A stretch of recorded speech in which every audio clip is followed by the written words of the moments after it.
69 സീറ്റിലെ ഫലസൂചനകൾ വരുമ്പോൾ 42-27 എന്നുള്ളതാണ് ഔദ്യോഗിക കണക്ക്.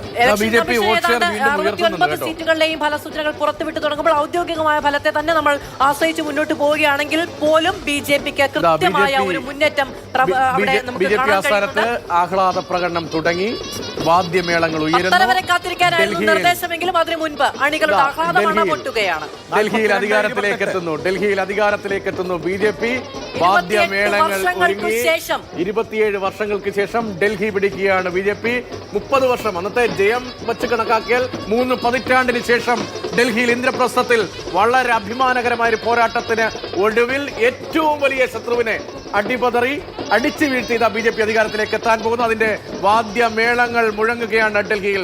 ബി.ജെ.പി. അസരത്ത് ആഹ്ലാദ പ്രകടനങ്ങൾ തുടങ്ങി.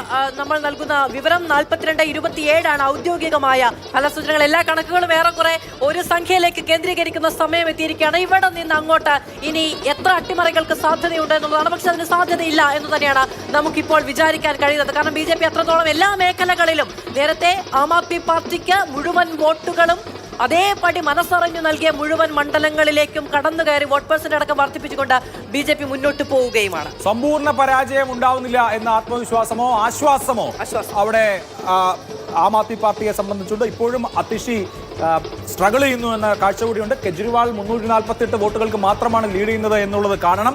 ഇനിയും ഫലങ്ങൾ അല്പസ്വല്പം മാറി മറിയാമെങ്കിലും ഈ പാറ്റേൺ മാറാനൊരു സാധ്യതയുമില്ല. അതായത് ബി.ജെ.പി. മുമ്പിലാണ് എന്നുള്ള ആ പാറ്റേൺ മാറാനുള്ള യാതൊരു സാധ്യതയുമില്ല. ബി.ജെ.പി. പലയിടത്തും 5000-ലധികം വോട്ടുകൾക്ക് ലീഡ് ചെയ്യുന്നുണ്ട് ഇപ്പോൾ എന്നുള്ള സാഹചര്യം കൂടി കണക്കിലെടുക്കുമ്പോൾ അധികാരത്തിലെത്തുന്നത് ആര് എന്നുള്ളതിനെ സംബന്ധിച്ച് ഇനി ആശങ്കകളോ ഏതെങ്കിലും തരത്തിലുള്ള കൺഫ്യൂഷനോ ഇല്ല. എത്ര മാത്രം എന്നുള്ളതാണ് ഇനി ഇതുവരെ വന്നിരിക്കുന്ന ട്രെൻഡ് പരിശോധിക്കാൻ ഒരു പൊതു പിക്ചർ. വലിയ മണ്ഡലങ്ങളിൽ അതായത് നഗരത്തിന് പുറത്തെ ഇടുങ്ങിയ ആളുകൾ താമസിക്കുന്ന ചെറിയ മണ്ഡലങ്ങൾ, അതായത് ജനസംഖ്യ കൂടുതലുള്ള പ്രദേശമായിരിക്കും, ചെറിയ ഏരിയ ആയിരിക്കും. അങ്ങനെയുള്ള മണ്ഡലങ്ങളിൽ ആം ആദ്മി പാർട്ടിക്ക് വലിയ തോതിലുള്ള ഇടിവില്ല.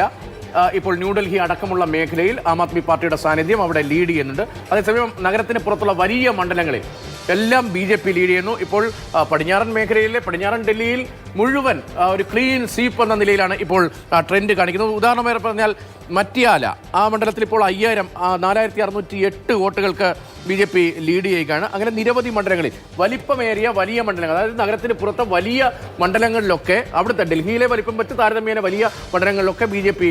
ക്ലിയർ സ്വീപ്പ് കാണിക്കുന്നു എന്നതാണ് ഇപ്പോഴത്തെ ട്രെൻഡിൽ ഉള്ളത്. വലിയ രാഷ്ട്രീയ നാടകങ്ങൾ കണ്ട ഒരു തെരഞ്ഞെടുപ്പ് കാലമാണ് ഡൽഹിയെ സംബന്ധിച്ചിടത്തോളം. അതിനു മുൻപ് അരവിന്ദ് കെജ്രിവാളും ആം ആദ്മി പാർട്ടിയും ആദ്യം വന്നതിന് ശേഷം പിന്നീട് ഇങ്ങോട്ട് അത്ര വലിയ രാഷ്ട്രീയ നാടകങ്ങളോ വലിയ സംഭവ വികാസങ്ങളോ ഒന്നും ഉണ്ടായിട്ടില്ല. പക്ഷേ ഇത്തവണ വലിയ രാഷ്ട്രീയ പോരാണ് ഡൽഹിയിൽ ബി.ജെ.പിയും ആം ആദ്മി പാർട്ടിക്കും ഇടയിൽ സംഭവിച്ചത്. പക്ഷെ അതിന് വില കൊടുക്കേണ്ടി വരുന്നു ആം ആദ്മി പാർട്ടിക്ക് എന്നുള്ളതാണ്. രാഷ്ട്രീയമല്ല, രാഷ്ട്രീയതയാണ് ആം ആദ്മി പാർട്ടിയുടെ അടിസ്ഥാനം എന്ന നിലയ്ക്ക് കിട്ടിയ വോട്ടുകൾ, അവനവന്റെ ജീവിത സാഹചര്യങ്ങളെ മെച്ചപ്പെടുത്തിയതിന് കിട്ടിയ വോട്ടുകൾ രാഷ്ട്രീയ പോരിനിറങ്ങുമ്പോൾ ആം ആദ്മി പാർട്ടിക്ക് നഷ്ടമാകും. 42-27 ആം ആദ്മി പാർട്ടിയെ സംബന്ധിച്ച് ഇനി ഒരു വലിയ തിരിച്ചുവരവിനുള്ള സ്കോപ്പില്ല. അതേസമയം തന്നെ സമ്പൂർണ്ണമായി തകർന്നു പോയില്ല എന്ന ആത്മവിശ്വാസമോ ആശ്വാസമോ അവർക്ക് അർഹിക്കുന്നുണ്ട്. താനും ഒരു തരത്തിൽ ഒരു വലിയ പരാജയത്തെ അതിജീവിച്ചു എന്ന് വേണമെങ്കിൽ പറയാം. 10 വർഷക്കാലത്തിന് ശേഷം അധികാരത്തിൽ നിന്ന് പുറത്തേക്ക് പോകുന്ന ഒരു പാർട്ടിക്ക് അഭിമാനകരമായ ഒരു നമ്പർ കണ്ടെത്താൻ കഴിയുന്നുണ്ട് എന്നുള്ളത് മാത്രമാണ്. പക്ഷേ അരവിന്ദ് കെജ്രിവാളിനെ സംബന്ധിച്ചിടത്തോളം പരാജയമാണിത്. കാരണം ഒരു ഡയറക്റ്റ് ഫൈറ്റിന് ഇറങ്ങിയാണ് നരേന്ദ്രമോദി വേഴ്സസ് അരവിന്ദ് കെജ്രിവാൾ എന്ന് ആവർത്തിച്ചു പറഞ്ഞതിനു ശേഷം രാജ്യ തലസ്ഥാനം വിട്ടുകൊടുക്കാൻ തയ്യാറാകാതെ നിൽക്കുന്ന നരേന്ദ്രമോദിയുടെ രാഷ്ട്രീയത്തിന് എതിര് നിൽക്കാൻ കഴിയുന്ന തലയെടുപ്പുള്ള നേതാവ് താനാണെന്ന് പ്രഖ്യാപനങ്ങൾ ഇല്ലാതായി പോവുകയാണ്. 11 കൊല്ലം മാധു നോക്കണം. അരവിന്ദ് കെജ്രിവാൾ തന്നെയും ജയിലിലായിരുന്നു. എത്ര ദിവസം? അരവിന്ദ് കെജ്രിവാളിന്റെ വലം കൈ മനീഷ് സിസോദിയ, സത്യേന്ദ്ര ജെയിൻ, സഞ്ജയ് റായ് ആം ആദ്മി പാർട്ടി നേതൃത്വത്തെ തൂത്തുവാരി എൻഫോഴ്സ്മെന്റ് ഡയറക്ടറേറ്റിനെ പല പേരുകളിൽ ഇലക്ഷൻ ഡ്യൂട്ടി തുടങ്ങി പല പേരുകളിൽ വിളിക്കാം. എൻഫോഴ്സ്മെന്റ് ഡയറക്ടറേറ്റും CBIയും ആം ആദ്മി പാർട്ടിയുടെ നേതൃത്വത്തെ തൂത്തുവാരി തിഹാർ ജയിലിൽ കൊണ്ടിട്ടിരിക്കുകയായിരുന്നു. അരവിന്ദ് കെജ്രിവാൾ അടക്കം ജയിലിലായിരുന്നു. ബോധിപ്പിക്കേണ്ട ഉത്തരവാദിത്വം ആർക്കാണ്? അല്ല, ഇത് നമ്മളിതൊരു ലെവൽ പ്ലേയിങ് ഫീൽഡുള്ള മത്സരമായി കാണരുത്. ബി.ജെ.പി. എന്ന് പറയുന്ന ഒരു വലിയ ഫോഴ്സ് അവിടെ നിൽക്കുമ്പോൾ ഇത് ശരിക്കും ദാവീദും ഗോലിയാത്തും തമ്മിലുള്ള മത്സരമാണ്. ഒരു ചെറിയ കവണയും കല്ലുമായി അരവിന്ദ് കെജ്രിവാൾ 10 കൊല്ലം പോരാടിയതിനു ശേഷമാണ് പിൻവാങ്ങുന്നത്. ഒരു തരത്തിലും ലെവൽ പ്ലേയിങ് ഫീൽഡുള്ള ഒരു മത്സരമേ തള്ളിപ്പറയേണ്ടി വന്ന ഒരു അഴിമതി കേസ് സ്വന്തം പേരിൽ ഉണ്ടാവുക എന്നുള്ള ഒരു സാഹചര്യം. ഇനി അത് പോകട്ടെ, ഏറ്റവും കൂടുതൽ ഡാമേജ് ചെയ്തത് എന്താണ്? സ്വന്തം ബംഗ്ലാവും ഓടി പിടിപ്പിക്കുക എന്ന് പറയുന്ന വിവാദങ്ങളിൽ നിന്നല്ലേ? അതുകൊണ്ട് അവിടെ ഇത് ലെവൽ പ്ലേയിങ് ഫീൽഡുള്ള ഒരു മത്സരമേ അല്ല. അപ്പൊ ഇലക്ഷൻ കമ്മീഷൻ യമുന ജലത്തിന്റെ പരാമർശത്തിന്റെ പേരിൽ വടിയെടുക്കുന്നത് നമ്മൾ കണ്ടു. ഇലക്ഷൻ കമ്മീഷൻ ലോക്സഭാ തെരഞ്ഞെടുപ്പിന് സമയത്ത് മൃദുവായെങ്കിലും ആരെങ്കിലും ശാസിക്കുന്നത് നമ്മൾ കണ്ടിട്ടുണ്ടോ? തമ്മിലുള്ള മത്സരമാണ് എന്ന് ബോധിപ്പിക്കേണ്ടത് ആരാണ്? അല്ലെങ്കിൽ ആ ബോധം ഉണ്ടാവേണ്ടത് യമുനയിൽ വിഷം കലക്കിയിട്ടുണ്ട് എന്ന് പറയുമ്പോൾ അങ്ങനെ ഒരു പരാമർശം നടത്തുമ്പോൾ ആധികാരികമായ തെളിവ് വേണ്ടേ കയ്യിൽ? നരേന്ദ്രമോദി എല്ലാ പരാമർശവും ആധികാരികമായി നടത്തുന്നത് കൊണ്ട് തെരഞ്ഞെടുപ്പ് കമ്മീഷനും അത് പറയുന്നത് പോലെ തിരിച്ചറിയേണ്ടത് ആരാണ്? ഇത് ബിജെപിയോടാണ്,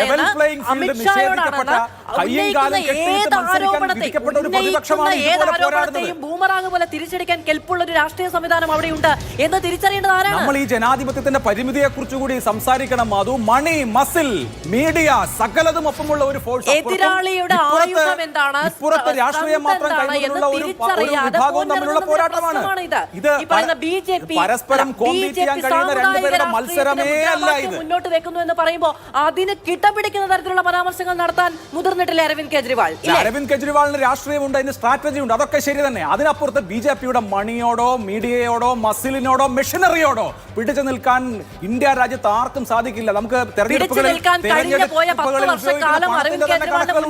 അവിടെ നിന്ന് അഴിമതി കേസിലേക്ക്, അവിടെ നിന്ന് ധൂർത്തിന്റെ ആരോപണങ്ങളിലേക്ക് തലവെച്ചു കൊടുത്തൊരു പശ്ചാത്തലം കൂടിയുണ്ട്. വളരെ നിഷ്കളങ്കമായും രാഷ്ട്രീയത്തെ കാണാം എന്നാണ് മാധു പറയുന്നതെന്ന് ഞാൻ മനസ്സിലാക്കുന്നു. നിഷ്കളങ്കതയാണ് പട്ടികയിൽ കാണുന്ന അഭിലാഷ് ഭോഗൻ.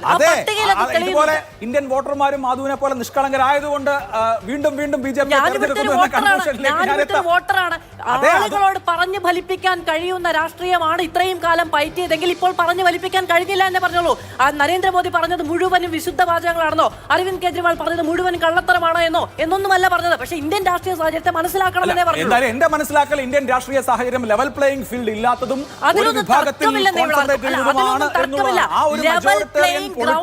എന്ന് തിരിച്ചറിഞ്ഞുകൊണ്ട് വേണം പോരാട്ടത്തിന് ഇറങ്ങാൻ.